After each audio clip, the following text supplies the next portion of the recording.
Assalamualaikum warahmatullahi wabarakatuh. Halo teman-teman, nama saya Ahfadatul Anwara, NPM 7217100395. Di sini saya akan menjelaskan tentang struktur dan fungsi tubuh makhluk hidup. Terdiri dari sistem pencernaan, sistem peredaran darah, sistem pernafasan, dan sistem ekskresi atau pembuangan. A. Sistem pencernaan. Pencernaan adalah suatu proses ketika makanan yang kalian makan dipecah hingga menjadi nutrisi-nutrisi yang kecil. Pencernaan dibagi menjadi dua, yaitu pencernaan secara kimiawi dan pencernaan secara mekanik.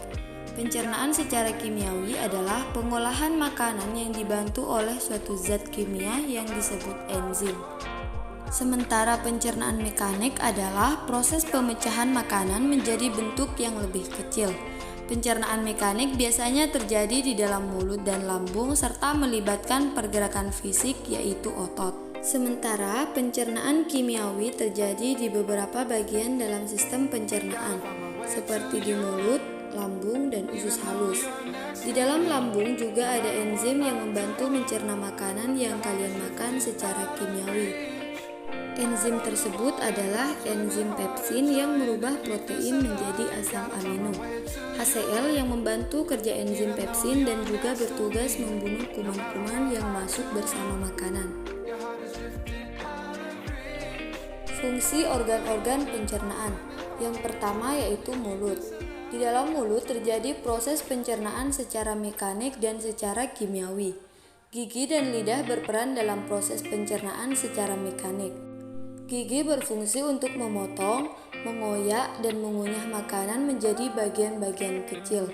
Sementara lidah berfungsi untuk mendorong makanan. Pencernaan kimiawi terjadi ketika kelenjar saliva atau ludah yang ada di mulut menghasilkan enzim yang disebut amilase. Enzim amilase berfungsi untuk memecah pati yang merupakan karbohidrat kompleks menjadi glukosa, yaitu karbohidrat sederhana, sehingga sel tubuh kalian mampu menyerapnya. Selanjutnya, esofagus.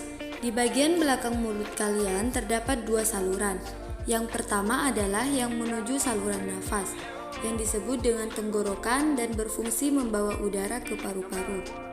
Serta satu saluran lainnya menuju saluran cerna dan disebut kerongkongan. Ketika kalian makan, maka katup yang disebut epiglotis akan menutup tenggorokan untuk mencegah makanan masuk ke dalam saluran nafas. Makanan akan masuk ke dalam esofagus, yaitu suatu saluran berotot yang menghubungkan antara mulut dan lambung. Di dalam esofagus terdapat lendir yang membantu melicinkan makanan dengan adanya gerakan otot esofagus yang disebut gerakan peristalsis. Makanan akan didorong masuk ke dalam lambung. Selanjutnya yaitu lambung. Setelah makanan masuk ke dalam lambung, terjadilah pencernaan secara mekanik dan kimiawi. Pencernaan secara mekanik dilakukan oleh otot halus yang melapisi dinding lambung. Sedangkan pencernaan secara kimiawi dibantu oleh cairan pencernaan.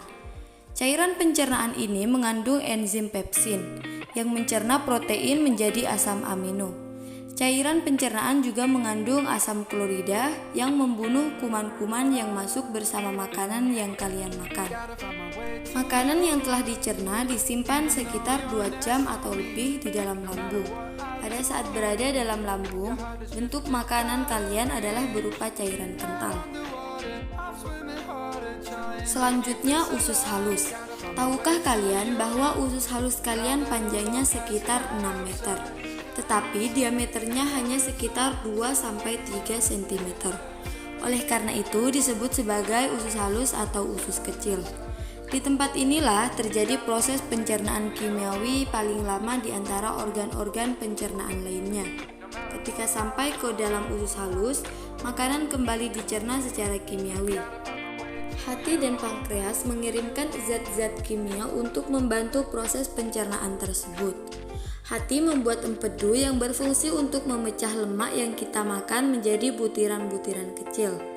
Setelah dibuat, empedu akan disimpan di dalam kantung empedu dan dikeluarkan ketika makanan mencapai usus halus. Pankreas terletak di antara lambung dan bagian awal usus halus. Yang terakhir yaitu usus besar. Saat makanan mencapai usus halus, semua nutrisi telah diserap. Yang tersisa hanyalah air dan sisa-sisa makanan yang tidak dapat dicerna, seperti serat atau biji-bijian. Air dan sisa-sisa makanan tersebut dibawa ke usus besar. Di dalam usus besar terjadi proses penyerapan air, sementara sisa-sisa makanan siap untuk dikeluarkan. Panjang usus besar sekitar 1,5 meter. Usus besar mengandung bakteri baik yang membantu pembentukan vitamin K. Akhir dari usus besar adalah rektum, tempat sisa-sisa makanan ditekan menjadi bentuk padat. Sisa makanan ini kemudian dikeluarkan dari tubuh melalui anus. B. Sistem peredaran darah. Organ-organ sistem peredaran darah yang terdiri dari jantung, pembuluh darah, dan darah. Fungsi organ-organ peredaran darah. Jantung berfungsi untuk memompa darah ke seluruh tubuh melalui pembuluh darah. Tanpa jantung, darah tidak akan beredar. Nutrisi dari makanan yang kalian makan pun tidak akan mampu diedarkan ke seluruh tubuh kalian. Jantung manusia terdiri dari 4 ruang, yaitu 2 serambi dan 2 bilik. Serambi atau yang biasa disebut atrium berfungsi untuk menerima darah ke dalam jantung. Sementara bilik atau yang biasa disebut ventricle berfungsi untuk memompa darah keluar dari jantung. Selanjutnya pembuluh darah. Pembuluh darah berfungsi mengantarkan darah ke seluruh tubuh. Pembuluh darah dibagi menjadi 3, yaitu arteri, vena, dan kapiler. Arteri merupakan pembuluh darah besar yang tebal dan berotot yang berfungsi untuk membawa darah keluar dari jantung ke seluruh tubuh. Vena merupakan pembuluh darah yang besar namun tipis dan berfungsi untuk membawa darah dari tubuh kembali ke jantung. Sementara kapiler adalah pembuluh darah yang sangat tipis, tempat terjadinya pertukaran antara materi yang berguna untuk tubuh dengan sisa metabolisme yang akan dibuang. Yang terakhir yaitu darah. Darah berfungsi untuk mengantarkan oksigen, nutrisi dari makanan, hormon, atau bahkan sisa-sisa sampah hasil metabolisme tubuh kita. Darah terdiri dari 4 komponen, yaitu plasma darah, sel darah merah, sel darah putih, dan keping darah atau yang biasa disebut trombosit. Plasma darah, sekitar 55% dari darah adalah plasma. Plasma merupakan cairan darah yang tersusun dari 90% air, sedangkan 10% sisanya adalah material-material yang terlarut di dalamnya. Plasma darah membawa nutrisi seperti glukosa, lemak, vitamin, asam amino, dan mineral. Plasma darah juga membawa karbon dioksida dan sampah hasil metabolisme sel untuk dikeluarkan. Sel darah merah membawa oksigen dari paru-paru untuk diedarkan ke seluruh sel-sel tubuh. Sel darah merah diproduksi di sumsum tulang dan terbuat dari hemoglobin, yaitu suatu protein yang mengandung besi dan mampu mengikat oksigen. Hemoglobin mengambil oksigen dari paru-paru kemudian melepaskan oksigen saat darah mengalir melalui pembuluh darah kapiler. Hemoglobin juga mengambil sedikit karbon dioksida yang dihasilkan oleh sel. Sementara yang bertugas untuk membawa sebagian besar karbon dioksida adalah plasma darah. Karbon dioksida dilepaskan dari paru-paru ketika kalian menghembuskan nafas. Umur sel darah merah kalian sekitar 120 hari sebelum digantikan dengan sel yang baru. Sel darah putih sama dengan sel darah merah. Sel darah putih juga diproduksi di sumsum tulang. Sel darah putih berfungsi untuk melawan kuman-kuman penyebab penyakit. Sel darah putih memiliki struktur yang berbeda dengan sel darah merah. Sel darah putih memiliki nukleus dan berukuran lebih besar. Umur sel darah putih bervariasi tergantung jenisnya. Ada yang berumur beberapa jam, hari, bahkan tahunan. Keping darah atau trombosit. Ketika kalian terluka dan mengeluarkan darah, trombosit bekerja untuk menghentikan dan menutup pendarahan tersebut.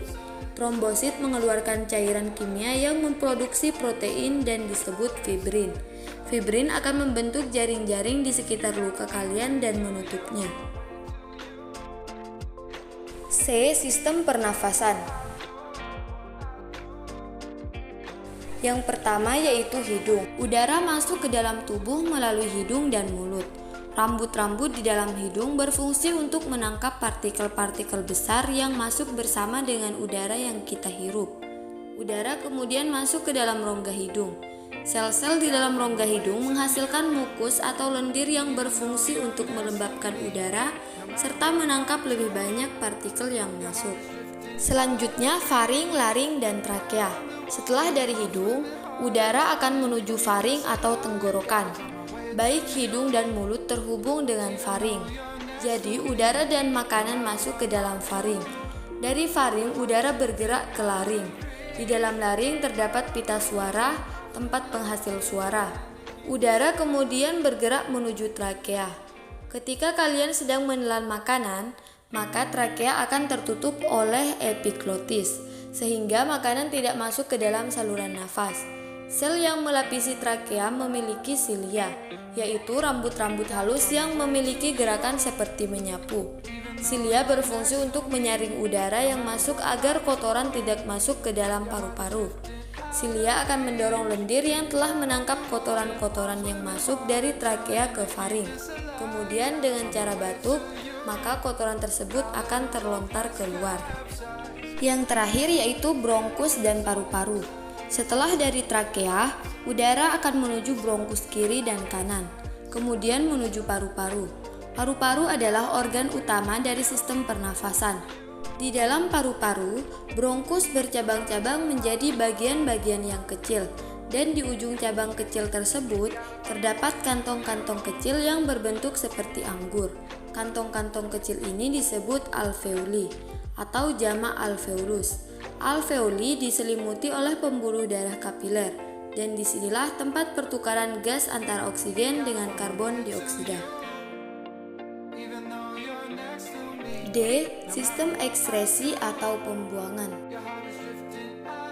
yang terdiri dari ginjal, paru-paru, kulit, dan hati. Yang pertama, ginjal. Kita memiliki dua buah ginjal, kiri dan kanan.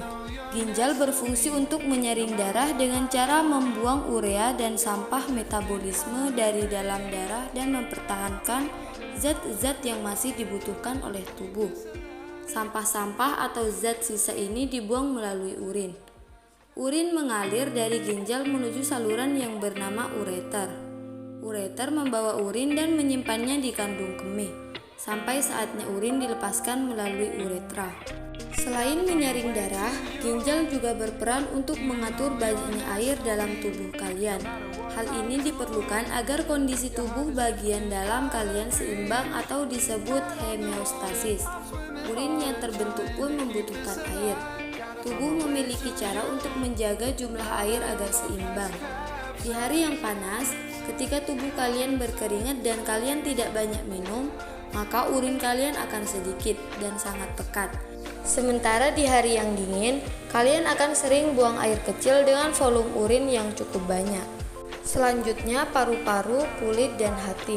Paru-paru turut berperan dalam sistem ekskresi dengan cara melepaskan karbon dioksida dan air ketika kalian bernafas. Kelenjar keringat di kulit kalian melepaskan keringat yang terdiri dari air dan sedikit urea. Hati membuat urea yang berasal dari pemecahan protein. Hati juga berperan untuk memecah banyak sampah metabolisme menjadi bentuk yang bisa dibuang oleh tubuh.